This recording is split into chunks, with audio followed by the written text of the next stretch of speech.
just made a mock-up of cardboard. There's not really much space in a little 12-foot boat like this. The best spot I can come up with is kind of under the thwart there. It'll kind of be out of the way there.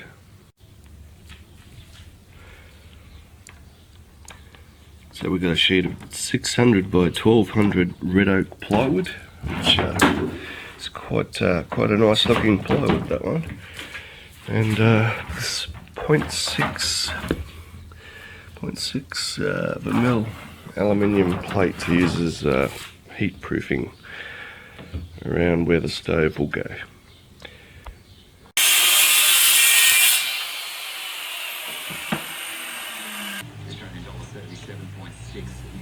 We are keeping an eye on events in the United States. On election night in America continuing. It's a long process. The Georgia runoff elections for the 2 Senate spots to see which party will control the Senate.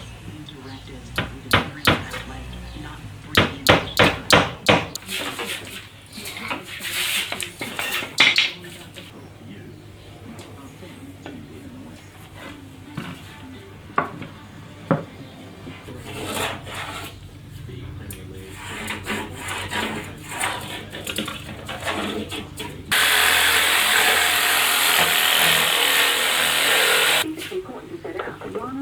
Change. 2, he just won this case. So the best protection for him, as we argue in court, is...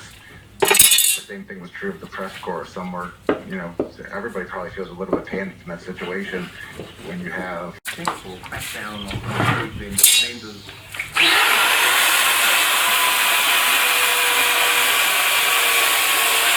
In a country like India, where more than 90% of employment trying to keep that place full all the time.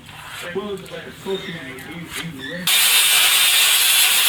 there, right there at that moment, you get liberalism spluttering into life. It's basic operating mechanics. Because I'm going to put epoxy over the top, I'm using a spirit-based stain. I just got a little bottle of this Feast Watson Jarrah, and I'll mix that about 50% with methylated spirits. I think they want you to buy their special stuff to dilute it with, but good old metho will be just fine. Then in 1968 was the year that we were going to win the war, supposedly, and this head offensive caught them completely flat-footed. And I'd been shipped to the Kantar, the regional headquarters down at the heart of the Dow was influenced by John Steinbeck and the Coconut Monk and living on this island down in the Mekong River, you know, the way. Writers, they were special and he loved them. They're coming along quite well. Sent them a different message. The demonstrators who infiltrated the Capitol have defiled the seat of American democracy. Quite well.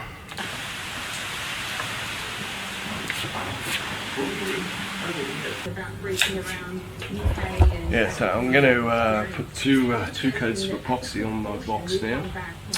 The first coat, I'm going to use this boat coat. Boat coat is a locally made epoxy, which is very popular in boat building here, probably the most popular epoxy. And the first coat, I'm going to add 10% of this TPRDA in.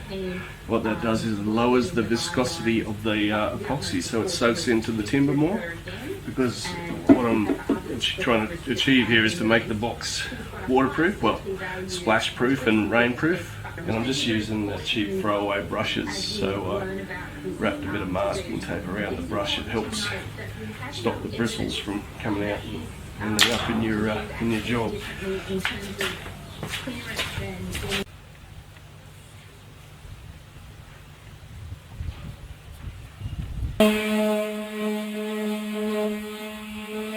One new locally applied coronavirus case was reported yesterday.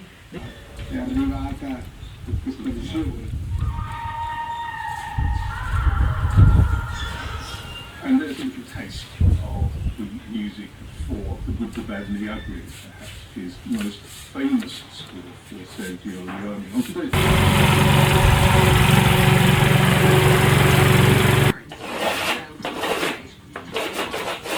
Website and app.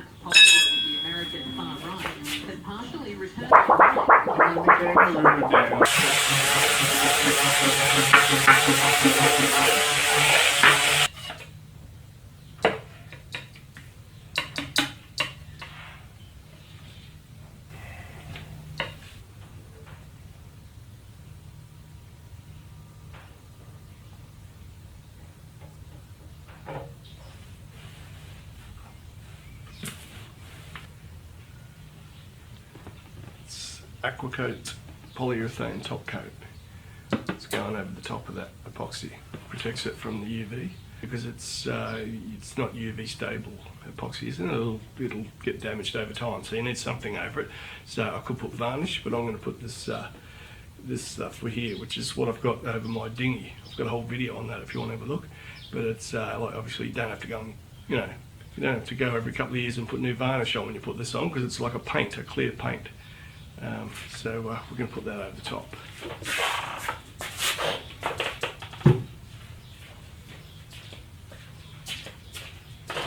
Thanks, dear. Yeah, okay. See, and that's why it's good to have a daughter. When it's stinking hot like it is now, about 35 degrees or something Celsius, she brings you slushies, homemade slushies. Thanks, dear. You're a good girl. You're welcome. Alright, there's the finished product. As you can see, my woodworking skills are fairly basic, but and the finish, I didn't put a great deal of effort into that. I kind of just whacked 3 or 4 coats on wet. I could probably give it a sand and give it a couple more, but honestly I don't think I'll bother. It's not really designed to be beautiful, it's designed to be functional. And I'm pretty sure it is that. See that? I made it so it's I've put these Inglefield clips on it on both ends there so that it can't move. It can only move like a little bit. So like if we capsize, I'm not going to lose anything because that lid cannot come off. And when we want to use it, we just slide it out there and put it on the floorboards up there or on one of the thwarts, or here's a good spot. That's why I've put a couple more Inglefield clips there. You know, the reality is if there is any swell or if there's a lot of motorboats around putting up big bow waves, obviously you're not going to be using it on a little boat like this anyway. It's only when it's really calm. Otherwise you would haul it out of the boat and take it ashore and use it. Alright, so this is the finished box obviously. So I've got this lip around the lid obviously so that no water can get in there. Well, minimal water can get in there. And of course when you turn that up the other way, it's a tray that things can't slide off. Right, so I've lined the tray with this aluminium sheet, and I have tested this quite a bit. So when you put hot pots on there, it obviously heats up this aluminium and it does come through, so you have to be careful with that obviously in the boat. But also this works as a lap table pretty well, and of course if you're ashore camping, if you're using it ashore, you can rest it on there and use it as a little table to eat your dinner off. Anyway, that's the lid, so it's kind of got multiple uses, the lid. So with the stove, originally I was thinking that I'd have it set up permanently, but I realised that's a bit of a waste of space because I can fit like a couple of loaves of bread or whatever in there if I don't do it that way. So, bread, chips, a loaf of bread. So originally I was going to have this fuel bottle a separate compartment over here for it, but building this to fit under that thwart, it's like, you know, half an inch less. This is too tall, so it can't go there, but anyway, that's fine. It can sit in there. Obviously I'm not putting it away until the stove and everything's cool, so that fits in there fine. So, you know, I think and it's another thing I was going to do originally. I was going to put a little drawer here, and you pull it out and all your little bits and pieces you need are in there, but then I thought, hang on a second, I'm just adding unnecessary weight, why bother? And also I'm taking up space in the food storage area, so no point. So I just used the Trangia bag, and keep the bits and pieces I need in there. At the moment I've got these hopeless plastic ones, but I'll get some wooden ones because they melt. I've just got a couple of these light my fire spork things. Spatula, lighter, and the knife. What's this? Oh, Swiss Army knife. It's always handy because it's got your can opener and your bottle opener and all that sort of thing on it, plus another little knife. But these knives, I already showed this like on my big boat. I picked this up. I wish I would have got more of these because they're on special. They were getting rid of them. This is the Mora. It's the Swedish-made knife, and this is the Light My Fire model. And so it just comes with a fire still, basically. But what I found is that I just bought it because it was cheaper, because they were getting rid of them. They had a run-out sale sort of thing. I think they were upgrading to a different model of this or something. But this is just fantastic. I mean, obviously it's a backup for lighting a stove, but I'm finding it's better just to light it with this anyway, which I'll show you when we cook something on it very shortly.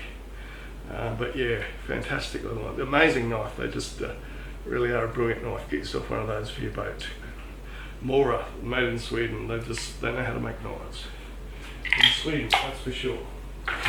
So I've got a couple of little mini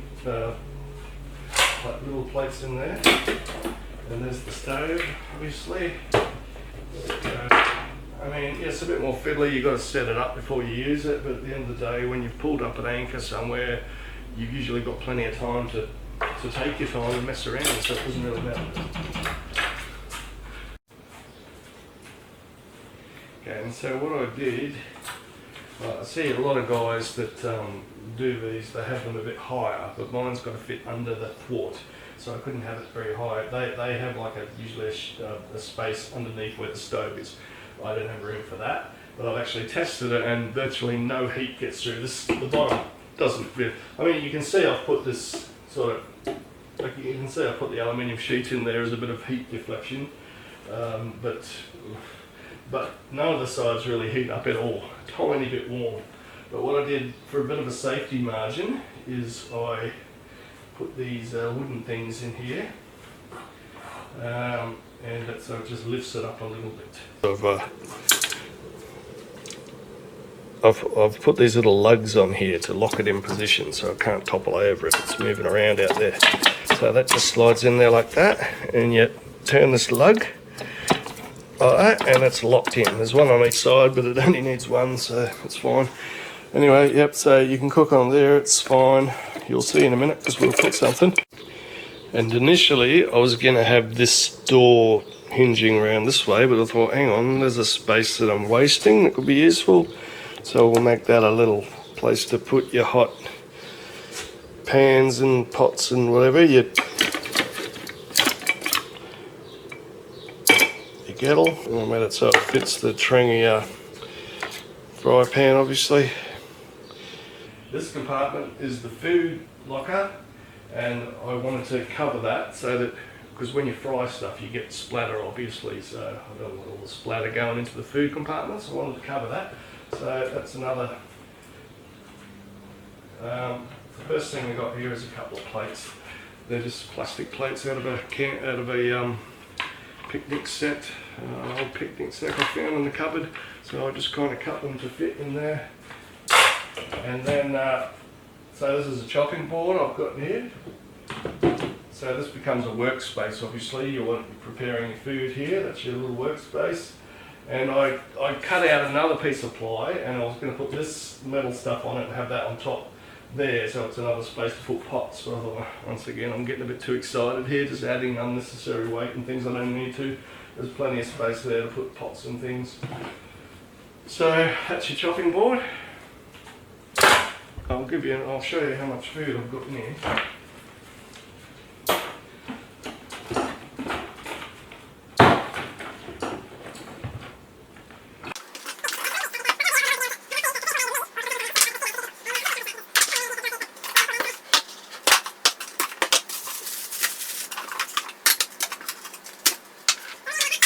Anyway, so that's your food. Now this last section is just all useful bits and pieces. I've got my brew kit, all different kinds of coffees and teas and things in there.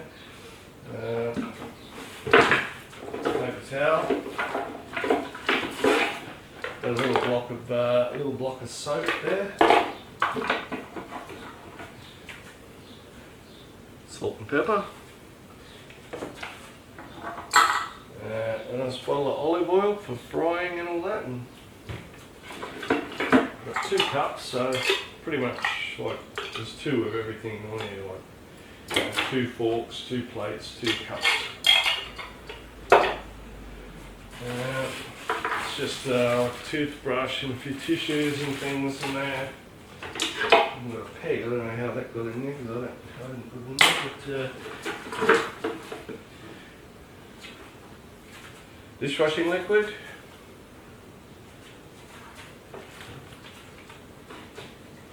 I've got a few of these little spare leftover. These are those Coughlin's little bottles for camping and that. There's a few spare there. Just KFC wipes and bits of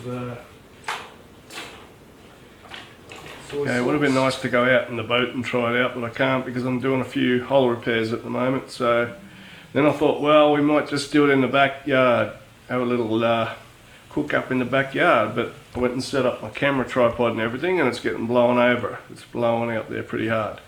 So I think we're just going to have a little cook up here. A lot of people, when they use these fire steels, they see them, they go into the what you'll try and light up, but then you can knock it everywhere. So it's better to pull the other way. Do that. Just brew it. And the good thing about that is, of course, it can never fail, unlike a lighter or matches or whatever. And I think we'll start by boiling a cup of coffee. How's that?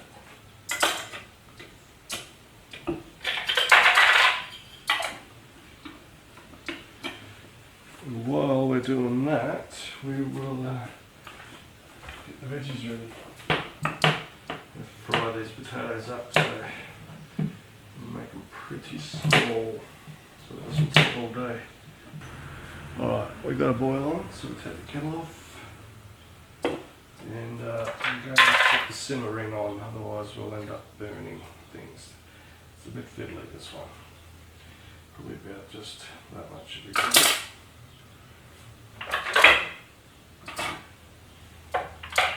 See how that goes. And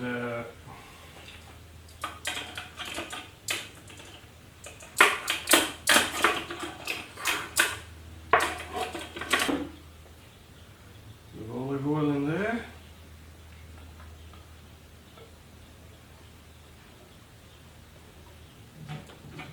Throw them spuds in.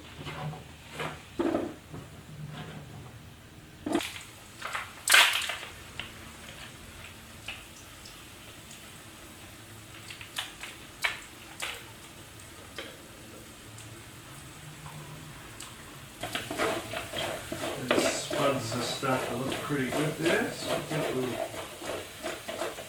throw the asparagus in there.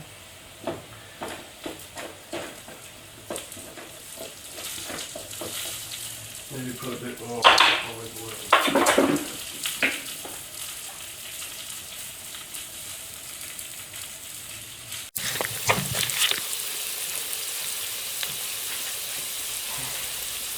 Right, now what we have is a couple of nice bits of Atlantic salmon.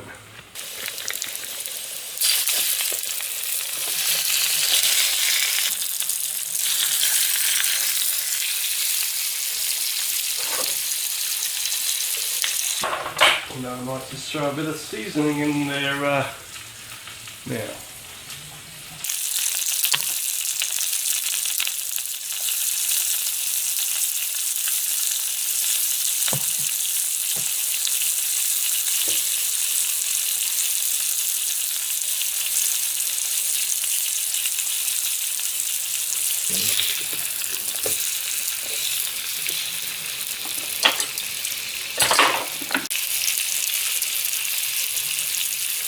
I like salt and pepper. What can I say?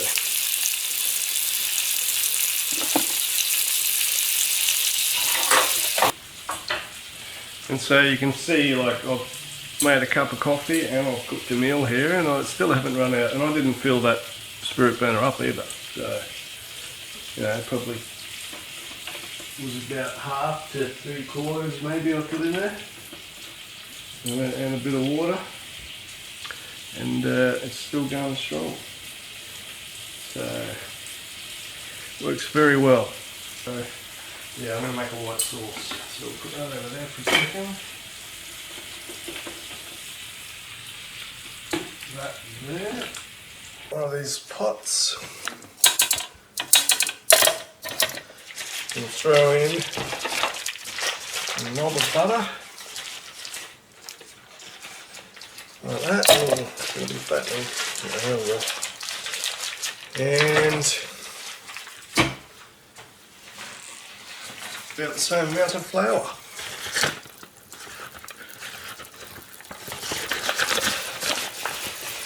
Which is maybe that much. Looking good.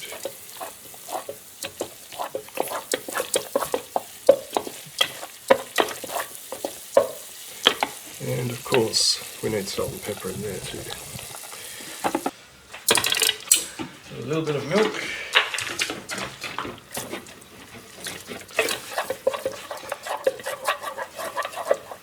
A little bit more milk.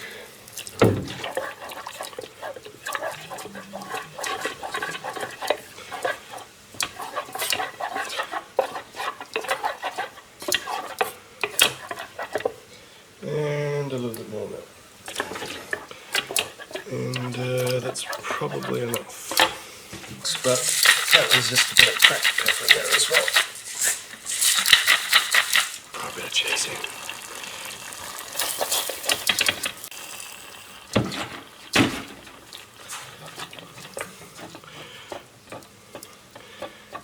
I'm no chef.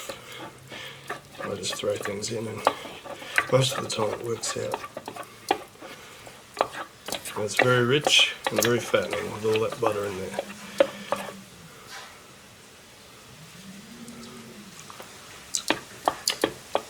But it sure does taste good. Alright, dinner is served.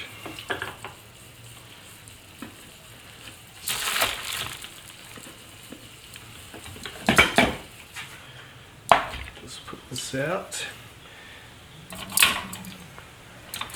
Well, as I said, it's a little bit fiddly putting it out.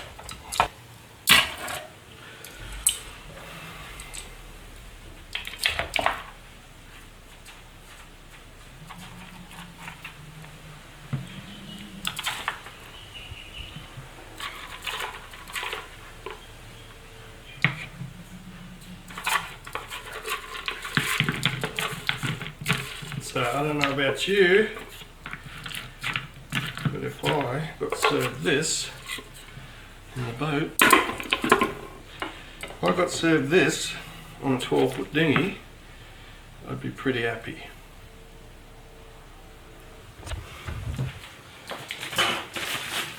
Bon appetit. And then you get a bit of nice sourdough bread with it, makes it even better. I think I might just put some more of that sauce on there because it's probably got more butter in it than butter, so I don't think I need any.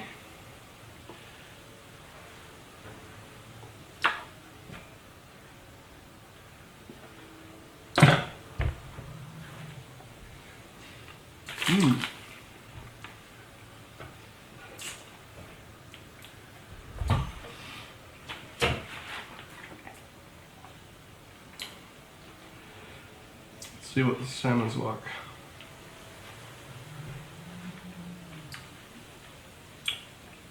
Absolutely delicious. And the sauce is outstanding. I'm not sure about these spork things or whatever they're called. They're hard to use.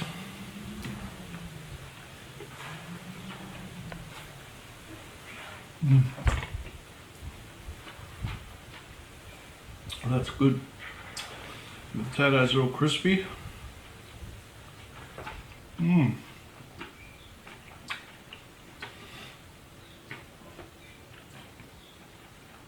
Very nice. Yeah.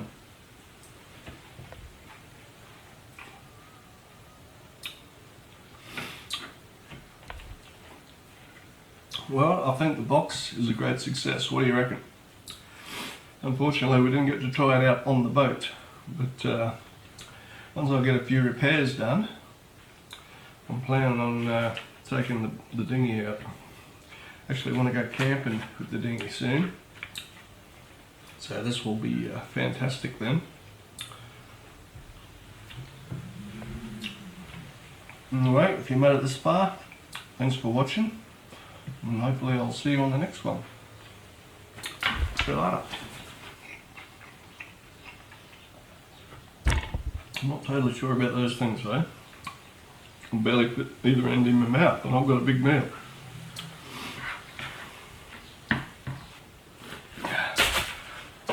Yes, that cheese sauce is good. Very fattening, but damn, it tastes good.